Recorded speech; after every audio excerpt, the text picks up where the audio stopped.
So I'm just going to show you the chemical equation for vinegar and bicarb reaction, the one that we did with the vinegar and bicarb.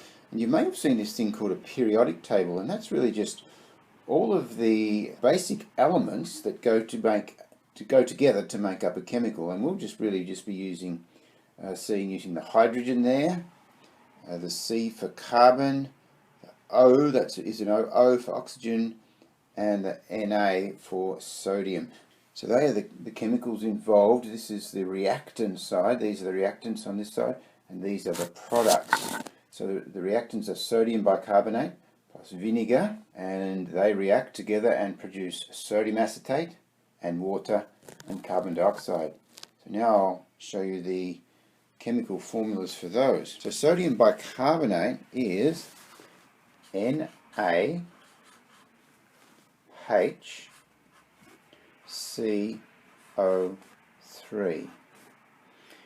plus the vinegar is HC2H3O2. That's the chemical formula for vinegar. The product that gets produced, well, the sodium acetate is Na, that's the sodium there. Then there's carbon, H3O2. And plus, you should know this one,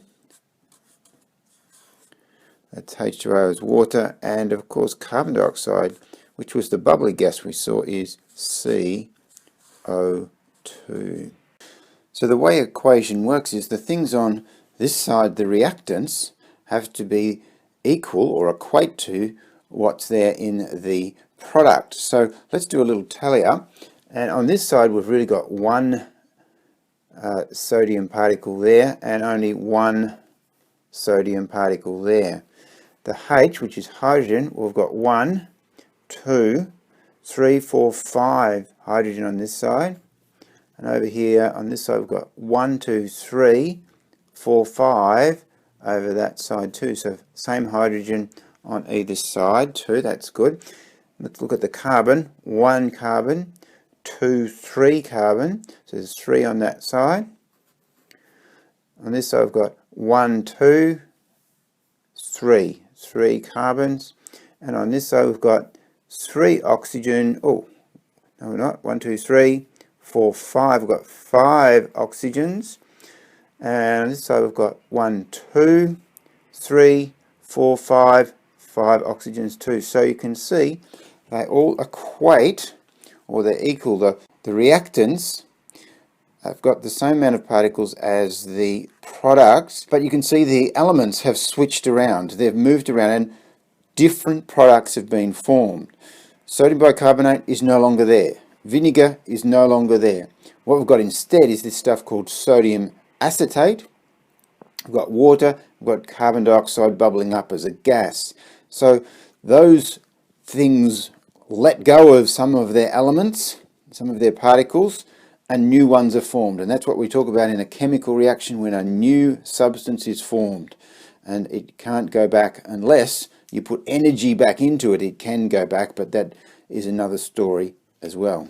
So a real chemical scientist would probably explain that even better than me, but that's my little go at explaining a chemical equation for vinegar and bicarb soda reaction.